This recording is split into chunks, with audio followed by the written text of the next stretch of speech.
is a person from outside and he is doing it. And next one, intrapreneur. Intrapreneur means that is you have to innovate inside the college campus. For example, Gmail was created inside Google. So like that you can have an example for intrapreneur.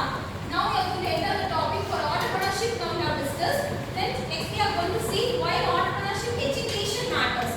So even if you don't start a company, you can still make them valuable employees. So how we can make them valuable employees we are going to see. So first one, Fresh Works, that is in Chennai, Nasta Mizani. So he started one IT professional by Girish Madhurcham.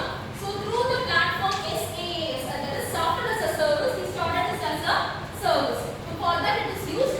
And third one, cultivating creativity. So we can teach students how to generate ideas. For example, in our college canteen, there is a long queue. So people are standing for many times. So we can create some solution for that. So for creating that solution, what I have told is we can combine the canteen plus the phone payment. What we are having phone payment we can do. For that, what we can eliminate from that is we can stand in the line and we can have it as order before. Either we can order your food before instead of standing in line. So these two things can be combined. Similarly, we can have the payment as well as